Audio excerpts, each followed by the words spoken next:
नमस्कार, स्वागत है आप सभी का जनसदन में। मैं हूं आपके साथ नुपुर सक्सेना। उत्तराखंड के शिक्षा मंत्री अरविंद पांडे ने पूर्व मुख्यमंत्री हरीश रावत पर बड़ा पलटवार किया है। यशपाल आर्य के बीजेपी छोड़कर कांग्रेस में शामिल होने के बाद अब बयानबाजी का सिलसिला भी शुरू हो चुका है। पूर्व मुख्यमंत्री हरीश रावत ने कांग्रेस के बागियों को महापापी बताया था। वही अब शिक्षा मंत्री अरविंद पांडे ने पलटवार करते हुए कहा कि सूद तो बोले बोले लेकिन छलनी को नहीं बोलना चाहिए। जो लोग राज्य की सबसे बड़ी व्यवस्था में बैठते थे वो लोग आंखें मूंद कर कुछ भी लूटने की बात करते थे, आज वो पाप और पुण्य की बात कर रहे हैं। कांग्रेस भ्रष्टाचारी, देशद्रोही और पापियों का प्लेटफॉर्म है।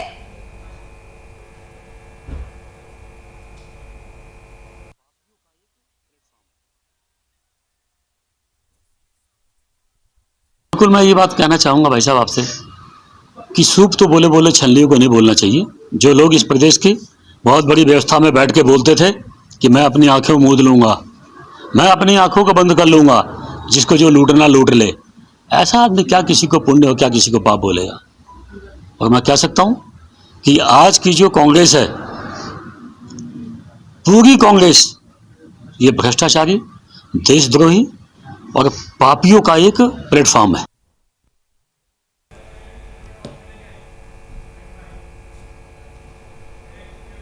तो यशपाल आर्य की घर वापसी पर उत्तराखंड में सियासत देखने को मिल रही है। शिक्षा मंत्री अरविंद पांडे ने पलटवार किया है, पूर्व मुख्यमंत्री हरीश रावत को घेरा है। उन्होंने कहा है कि छलनी को नहीं बोलना चाहिए, कांग्रेस पापियों का प्लेटफॉर्म है। तो चलिए इस मुद्दे पर चर्चा करने के लिए आपको सीधा ले चलते हैं हमारे देहरादून स्टूडियो। नमस्कार, आप देख रहे हैं वीआईपी न्यूज और मैं हूं राकेश काला। आज के जनसदन में चर्चा का मुद्दा है, शिक्षा मंत्री ने कहा कांग्रेस है भ्रष्टाचारियों का प्लेटफॉर्म। और इसी विषय पे चर्चा करने के लिए खास मेहमान हमारे साथ बने हुए हैं। आइए सबसे पहले उनका परिचय आपसे करा देते हैं। आरुषि सुंदरियाल जी प्रवक्ता है कांग्रेस पार्टी की। आरुषि जी, आज की इस चर्चा में आपका स्वागत है। संजय भट्ट जी प्रदेश प्रवक्ता है आम आदमी पार्टी के। संजय जी, आज की इस चर्चा में आपका स्वागत है। और ब्रिजेश शुक्ला जी सामाजिक कार्यकर्ता है, भजन गायक है। आज की इस चर्चा में आपका स्वागत है। सबसे पहले आरुषि जी आपके पास रुख करना चाहूंगा। आरुषि जी, जिस तरीके से शिक्षा मंत्री ने कहा है कि कांग्रेस जो है पापियों की पार्टी है, भ्रष्टाचारियों की पार्टी है, देशद्रोही की पार्टी है, कहीं ना कहीं उनका सीधा तंज था जिस तरीके से यशपाल आर्य और संजीव आर्य उनके बेटे कांग्रेस पार्टी में शामिल हुए बीजेपी को छोड़कर। कहीं ना कहीं नाराजगी भी थी और कहीं ना कहीं चुनाव से पहले जैसे उनका जाना, तो लगता नहीं कि आने वाले 2022 के चुनाव के लिए कहीं ना कहीं कांग्रेस पे आरोप प्रत्यारोप की राजनीति शुरू हो गई है। आरुषि जी, मैं सबसे पहले तो जो हमारे शिक्षा मंत्रियों ने ये बताना चाहूंगी कि कांग्रेस पे वो आरोप लगा रहे हैं, पहले अपने गिरेबान में देखें कि उनकी पार्टी तो जिन्हें आप वो दूसरों को पापी बोल रहे हैं, अपनी पार्टी में देखें कि वो तो हत्यारों की पार्टी हो गई, कि जो किसानों की हत्या करने में लगे हैं उनके ऊपर वो पहले टिप्पणी नहीं करते और फिर कांग्रेस के ऊपर इस तरह की टिप्पणी करते हैं।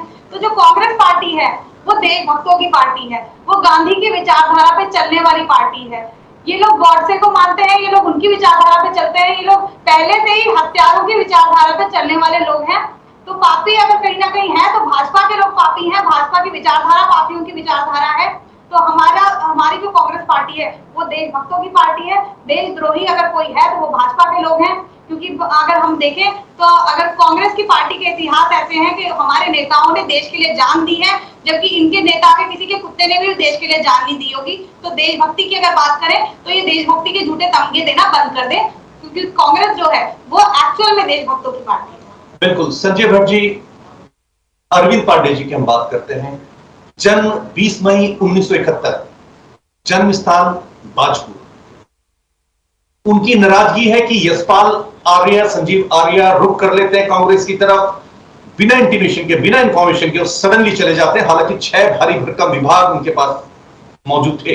आबकारी की बात करते हैं, समाज कल्याण की बात करते हैं या अन्य विभागों की बात कर लेते हैं।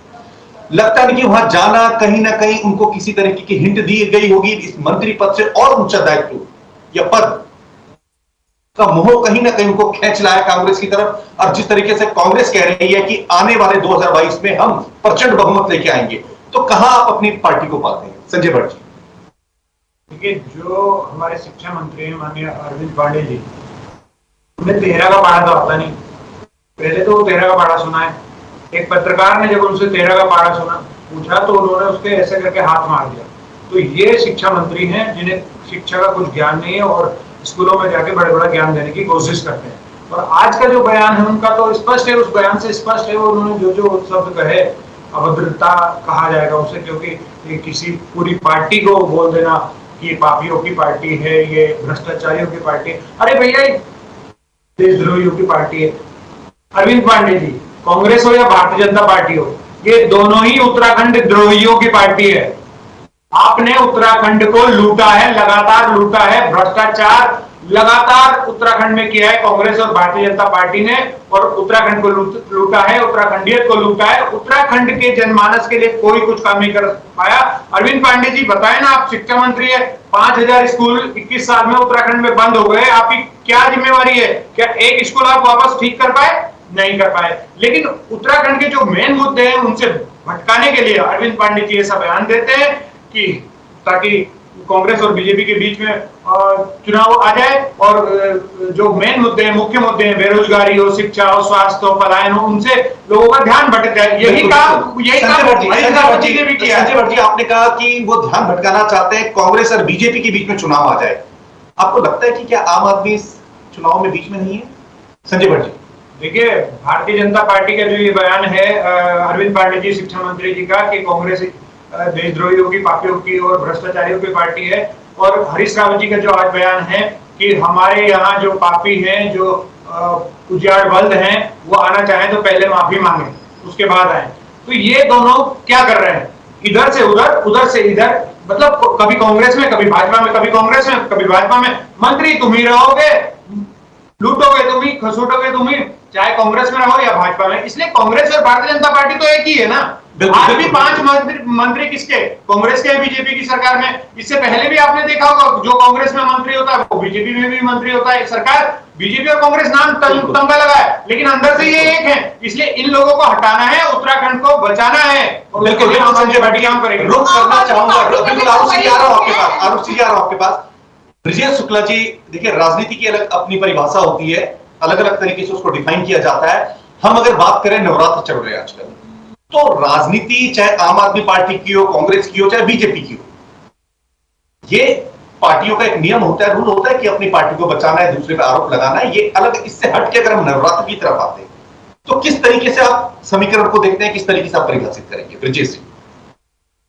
नवरात्रों के अभी जैसा भी सभी आपको पता है, नवरात्र चल रहे हैं और चारों तरफ एक बहुत ही उल्लास का माहौल बना हुआ है। सभी जगह देवी की पूजा हो रही है, सभी जगह जो है, जगह जगह पर जो है बहुत सारे कार्यक्रम होते हैं। तो आरोप और प्रत्यारोप तो चलते रहेंगे, लेकिन मेरा कहने का मतलब है कि सबसे पहले राज्य हित, लोगों का हित और देश हित पहले होना चाहिए। ये आरोप वगैरह जो है इतना नहीं करना चाहिए, क्योंकि इससे ग्राउंड में कुछ तरक्की नहीं होती है, खाली बात विवाद बढ़ता है। तो काम की तरफ ध्यान ज़्यादा होना चाहिए लोगों का। मैं जहाँ तक अपनी राय देना चाहूँगा, मेरी राय यही है। बिल्कुल बिल्कुल बिल्कुल बिल्कुल। लौट के आता हूँ आपके पास। आरुषि जी, एक प्रतिक्रिया आपसे ले लेता हूँ। आरुषि जी, देखिए, जब यशपाल आर्या जी नाराज होके बीजेपी में गए थे कांग्रेस पार्टी छोड़कर, तब कांग्रेस पार्टी ने बहुत सारे आरोप उनके ऊपर लगा दिए थे। उनको भ्रष्टाचारी तक कह दिया था, दागी तक कह दिया था, बागी तक कह दिया था। तो लगता नहीं कि ये कहीं ना कहीं राजनीति के एक नई समीकरण लिख रहे हैं कि भाई तुम करो तो अत्याचार और हम करें तो चमत्कार? आरुषि जी देखिए, अब वो जो है वापस आ रहे हैं, तो हमारी जो कांग्रेस पार्टी की विचारधारा है वो हम सबको वेलकम करते हैं। हमारी पार्टी में किसी को भी ये नहीं कहा जाता कि हमारे यहाँ हाउसफुल है या कुछ है। जो भी आना चाहता है, बिल्कुल। अगर इसमें भ्रष्टाचारी आ जाते हैं, जो जिन पे केसेस चल रहे हैं मर्डर के, क्या वो भी आ सकते हैं? आपने कहा नहीं, ऐसा नहीं है। हमारे यहाँ जैसे आप देख रहे हैं, अभी हमने कुछ लोगों को पद से भी हटाया है जिनके खिलाफ आरोप होते हैं। तो जिनके खिलाफ आरोप सिद्ध होते हैं तो उनको हम पार्टी से हटाने का काम करते हैं। लेकिन जिनके ऊपर जो है मतलब कोई इस तरह के आरोप, सीरियस आरोप नहीं होते या वो सिद्ध नहीं होते हैं। NH-74 घोटाले के बारे में क्या कहना है आपका? देखिए, घोटाले जो है आपके, अगर हम बीजेपी की बात करें तो हम देखेंगे कि बीजेपी में भी आए दिन घोटाले होते रहते हैं। और घोटाले भी जब तक सिद्ध नहीं होते कोई चीज, और जो है कोई कहता है और उसके बाद कोई एक अफवाह वाली बात अलग हो जाती है और कोई चीज सिद्ध होना अलग बात होती है। तो अगर कोई किसी के खिलाफ कोई आरोप सिद्ध होता है तो उसके खिलाफ पार्टी एक्शन जरूर है। बिल्कुल बिल्कुल। संजय भट्ट जी, रुख आपकी तरफ करना चाहूंगा। संजय भट्ट जी, देखिए, आरुषि जी का कहना यह है कि जब से हमारा उत्तराखंड बना है, बाल्यावस्था से निकल के युवा अवस्था में आ गया, केवल कांग्रेस और बीजेपी ने यहां पे सत्ता पे राज किया है।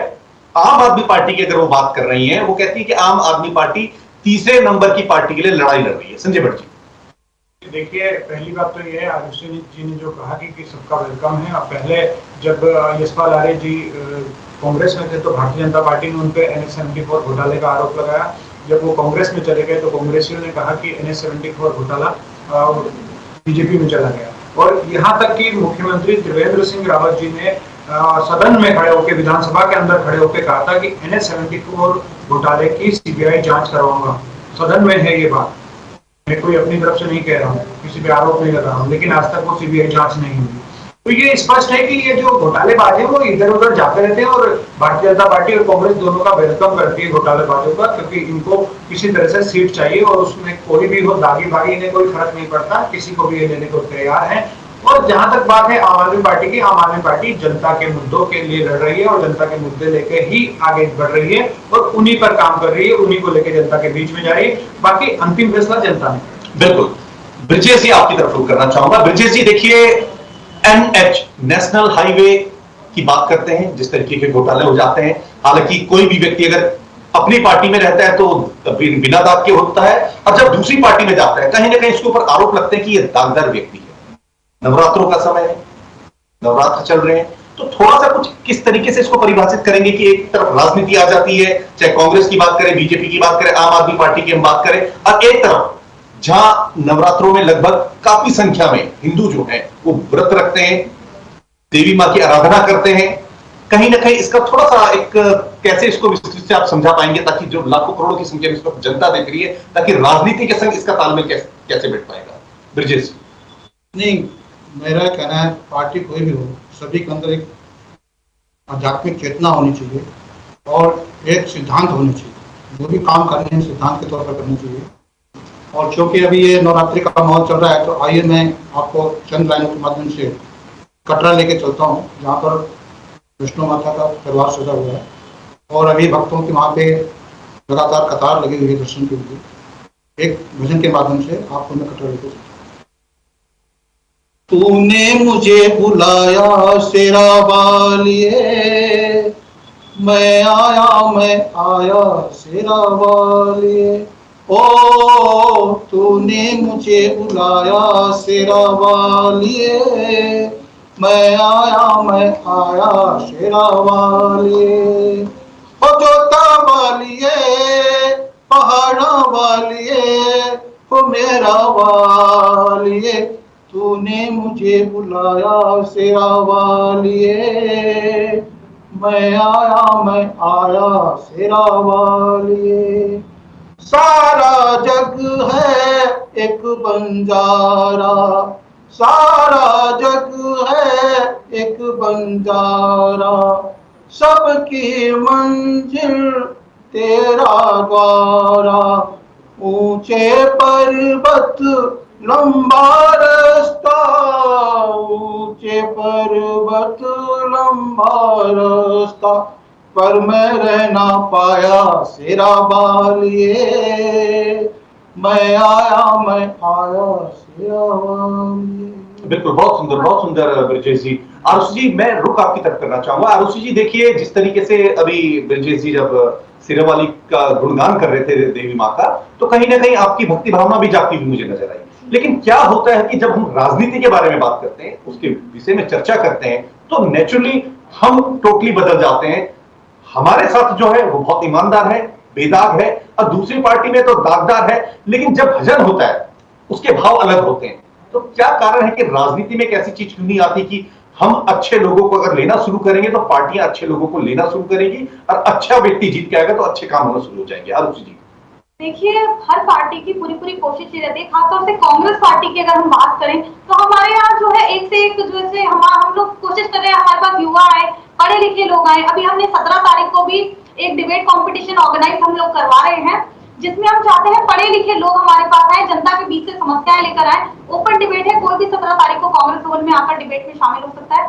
तो हम लोग चाहते हैं कि हमारे पास पढ़े लिखे और अच्छे लोग आए, हम लोग चाहते हैं नए लोग आए, और हमारा पूरा प्रयास है कि अच्छे से अच्छी छवि वाले लोग, अच्छे से अच्छे व्यक्तित्व वाले लोग और अच्छे से अच्छे ज्यादा से ज्यादा पढ़े लिखे लोग हमारे पास आए। बिल्कुल। संजय जी, संजय जी देखिए, 2000 की हम बात करते हैं या हम बात कर लेते हैं 2014 की बात कर लेते हैं, 2012 की बात कर लेते हैं, या अभी 2017 की बात करते हैं, विधानसभा चुनाव की, 2018 निकाय चुनाव की बात करते हैं, अब 2022 में विधानसभा का चुनाव है। लगता है कि देखिए नेचुरली मुकाबला अभी तक रहा है बीजेपी कांग्रेस के बीच में, तो कांग्रेस पार्टी को किस तरीके से आप आंकते हैं कि कहीं ना कहीं आम आदमी पार्टी कांग्रेस से आगे निकलती हुई नजर आती है, या लगता है कि कांग्रेस पार्टी शायद 2022 में सत्ता में आएगी? क्योंकि आपकी स्ट्रेटेजी डिफरेंट है, पढ़े लिखे लोग हैं, नेचुरली हर पार्टी में पढ़े लिखे लोग होते हैं, कहीं ना कहीं वक्ता बहुत बेहतर है आपके यहाँ। लगता है कि आप लोग कहीं ना कहीं कांग्रेस पार्टी से आगे निकलते हुए नजर आते हैं। संजय भट्ट जी, सबसे पहले तो विजय जी ने तो मां का भोजन सुनाया, तो उनके लिए बहुत बहुत धन्यवाद, क्योंकि मैं भी यात्रा के वर्ष में हूँ और फलाहार में हूँ, सिर्फ फलाहार में हूँ, कल करूँगा। तो जो विजय शुक्ल जी कह रहे थे कि सभी लोगों को भक्ति भाव में होना चाहिए, और हमारी उत्तराखंड तो देवभूमि है, इसे हम आध्यात्मिक भूमि बनाने की भी हम बात कह चुके हैं।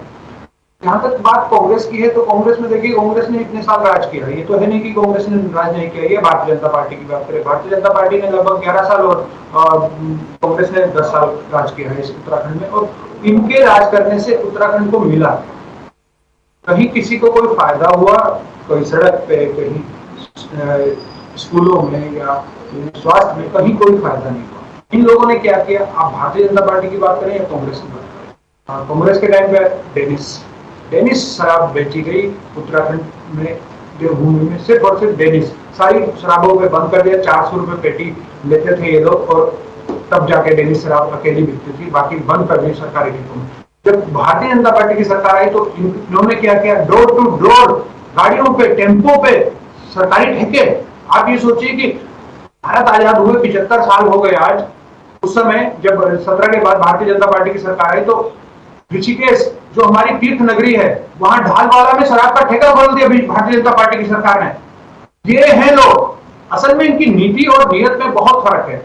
साफ नीति और साफ नीयत के लोग जब राजनीति में आएंगे और उत्तराखंड की सत्ता पे काबिज होंगे, तो 100% उत्तराखंड का भला। बिल्कुल। ब्रिजेश जी, रुक आपकी तरफ करना चाहूंगा। ब्रिजेश जी देखिए, जिस तरीके से संजय भट्ट जी कह रहे हैं कि इस देवभूमि तपोभूमि में कहीं ना कहीं जो मदिरा है उसका बढ़ावा हुआ है, क्योंकि ठंडा इलाका है, तो इसकी जो इन्होंने सीधा सीधा आरोप लगाया दोनों पार्टियों के ऊपर कि जब ये सत्ता में जब आई, तो इन्होंने मदिरा को जो है घर घर तक पहुंचाने का काम किया, चौक चौराहे पे पहुंचाने का इन्होंने काम किया। नवरात्र चल रहे हैं, यहाँ पे तो मदिरा की बात करनी उस वक्त एक अलग से बात हो जाती है। किस नजरिए से आप पार्टी को देखते हैं, किस तरीके से प्लेटफॉर्म में उसको परिभाषित करेंगे वैचारिक पटल पर, कि क्या आने वाले समय में ऐसी पार्टियों का भविष्य क्या है? ब्रिजेश जी। मैं कहना चाहूंगा कि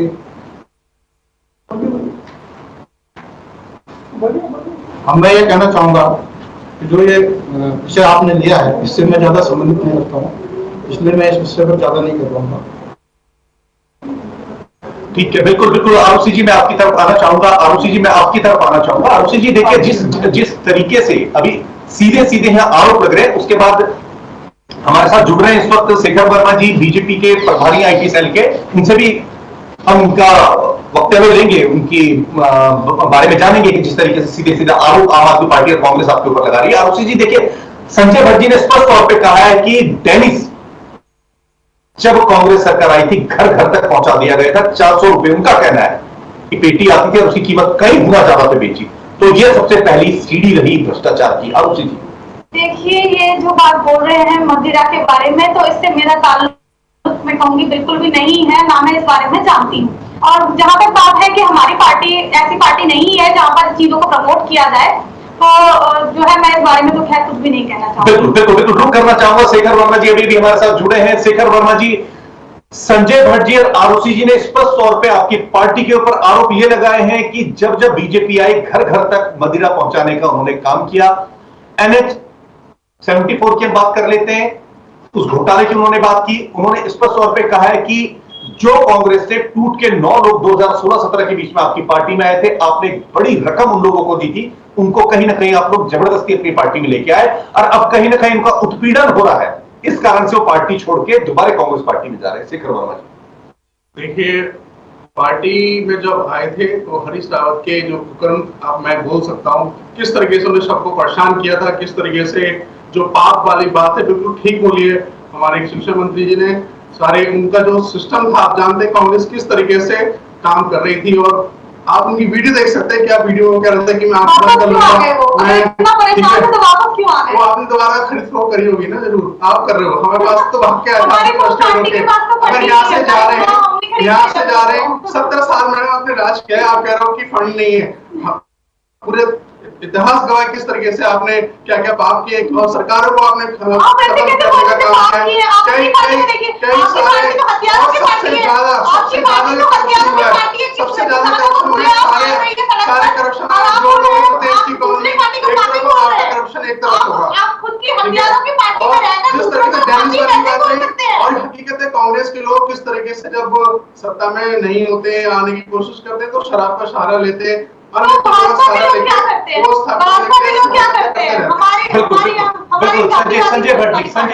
संजय भट्ट जी देखिए, शेखर वर्मा का कहना है कि हमारी पार्टी में जितने भी नेता हैं किसी के ऊपर कोई दाग नहीं है, बड़ी ईमानदारी से काम कर रहे, खरीद फरोख्त की राजनीति हम नहीं करते। कहीं ना कहीं यशपाल आर्य और उनके बेटे जो है संजीव आर्य को कांग्रेस ने खरीद फरोख्त करके अपनी पार्टी में बुलाया, ये कहना है शेखर वर्मा जी का। संजय भट्ट जी, मैं हंसू या कुछ जवाब हंसी आएगी अगर ये बोलेंगे कि हमारी पार्टी में कोई भ्रष्टाचारी नहीं, किसी ने भ्रष्टाचार नहीं किया।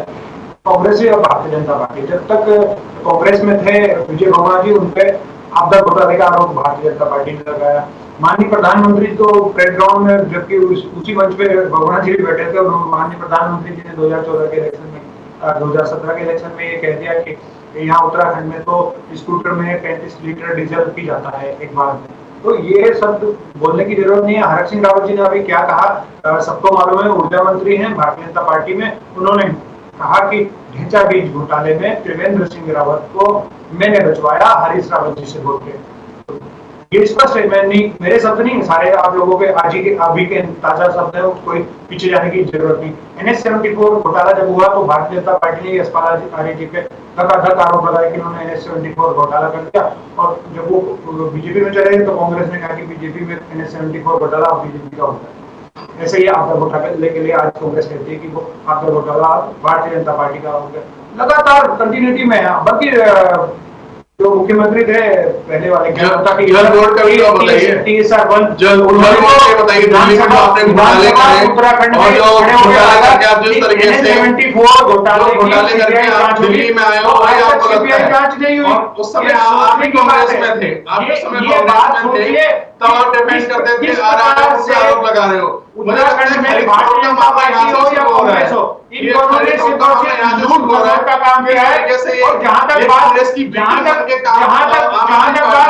शेखर वर्मा जी कह रहे हैं ना कि यशपाल आर्य जी हरीश रावत जी के सताए में थे, इसलिए वो बीजेपी आए, नहीं, यशपाल आर्य जी के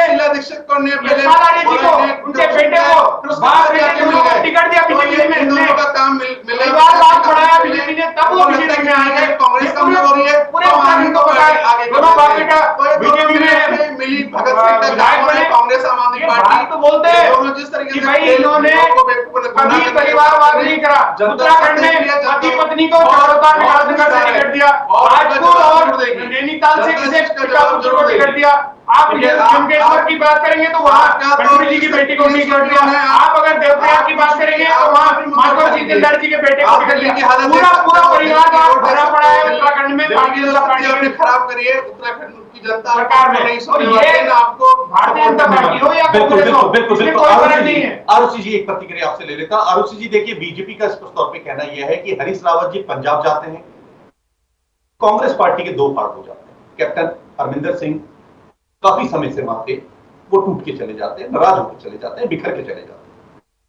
उनका कहना यह है कि जब उत्तराखंड में बात होती है 2016 के आसपास की, तो हरीश रावत जी कहते हैं कि जो करना है करो, मैं आंख मूंद लूंगा। स्पष्ट तौर पे ये बीजेपी का आपकी पार्टी के ऊपर आरोप है। आरुषि जी देखिए, कांग्रेस पार्टी में जो हरीश रावत जी का रोल है वो कई बार ऐसा हो जाता है कि कांग्रेस पार्टी के लिए हरीश रावत जी बहुत इम्पोर्टेंट हैं, पूर्व मुख्यमंत्री रहे हैं, तो जो है वो भ्रष्टाचार को प्रमोट करते हैं, ये तो कहना बिल्कुल गलत होगा। नहीं, वो भ्रष्टाचार को प्रमोट नहीं करते। नरेंद्र तिवारी जी को परेशान उन्होंने किया, ठीक है, बहुगुणा जी थे, उनको भी परेशान अगर वो उनसे परेशान होकर अगर उनका काम ही यही है, पंजाब में हो चाहे आसाम में हो, और इस बार कांग्रेस को मुख्यमंत्री क्यों और अभी भी कौन किसका परेशान करता है? मिल गया ना, मैंने बोला परेशान करता है किस राज्य में लेकिन हमारे ऐसी स्थिति नहीं हुई, हमारा प्रदेश परेशान नहीं भागा है, हमारे किसी ने इस्तीफा नहीं दिया। अगर मुख्यमंत्री को बदला हमने सरकार किया बह रही है। आप इधर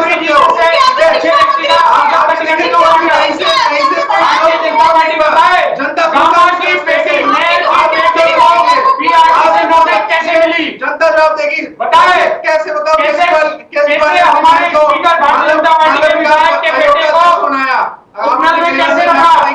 तो आप अपने जलेवान में ठाके देखिए सिर्फ फौजियों के हाथ लगाई है। अपने विधायक के क्या हालत है वो समझ नहीं काम करने के लिए रोजगार सिर्फ अपने बच्चों के लिए भारतीय जनता पार्टी रोजगार की बात कर रहे हो, में रोजगार अपने बच्चों को लोगों को अपने बच्चों को जनता अपने बच्चों को सिंह रावत के बिहार को हायर करके कार्ड बनाते रहो। रावत के आने वाला नहीं है ये हाल है भारतीय जनता पार्टी का। आपका क्लीन स्वीप का गुजरात में और पंजाब में हुआ और बेरोजगारी हो गई और ये मुख्यमंत्री को रोजगार में भी होगा। मुख्यमंत्री को रोजगार दे रही है। महिलाओं के कपड़ों पे आते ही टिप्पणियां करते हैं बिल्कुल, ऐसे लोग आप बिल्कुल मुख्यमंत्री बिल्कुल बना संजय देते हैं। संजय भट्ट जी एक प्रतिक्रिया ले लेता हूँ, लौट के फिर मैं सही कर दिया उसी के पास आता हूँ। संजय भट्ट जी देखिए, इनका स्पष्ट तौर पे कहना है कि हमने शाहीन बाग जैसी राजनीति उत्तराखंड में नहीं की, यहाँ की देवभूमि तपोभूमि में नहीं की। आप दिल्ली की बात करते हैं, आप कहते हैं 8 लाख नौकरी देंगे, 215 नौकरी देते हैं। जब आप दिल्ली में नौकरी नहीं दे पाए, शेखर वर्मा जी का कहना है, तो उत्तराखंड में किस तरीके से इतनी नौकरियां आप देंगे? संजय भट्ट जी।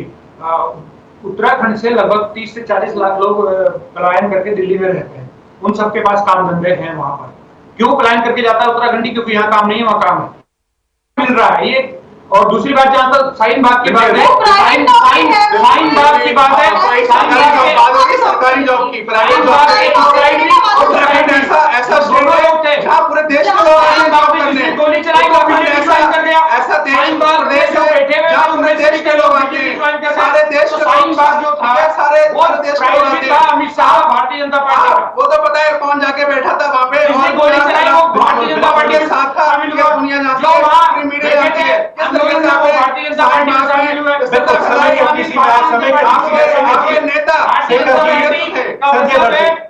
शेखर वर्मा जी, संजय भट्ट जी, आरुषि सुंदरियाल जी, आप तीनों ने आज की इस चर्चा में लिया। आप तीनों का बहुत बहुत शुक्रिया। हम आपको बताते चले कि संजय भट्ट जी का स्पष्ट तौर पे कहना है कि बीजेपी ने 4.5 साल में 3 मुख्यमंत्री दिए। आरुषि जी का कहना है कि हमारी पार्टी में जितने भी लोग आए हैं, चाहे रूट कर गए, वो सब बेदाग हैं। शेखर वर्मा जी का कहना है कि आम आदमी पार्टी के जो नेता हैं, चाहे सोमनाथ भारती की बात करें, महिला उपकरण जैसे केस लग जाते हैं, कहीं ना कहीं सबका अपना नजरिया है, क्योंकि राजनीति की एक अलग परिभाषा होती है। शायद तभी किसी ने क्या खूब कहा है कि कांटों से अक्सर मैं अपना दामन बचाकर चलता हूं, फूलों की सियासत से मैं बेगाना नहीं। देखते रहिए वीआईपी न्यूज। नमस्कार।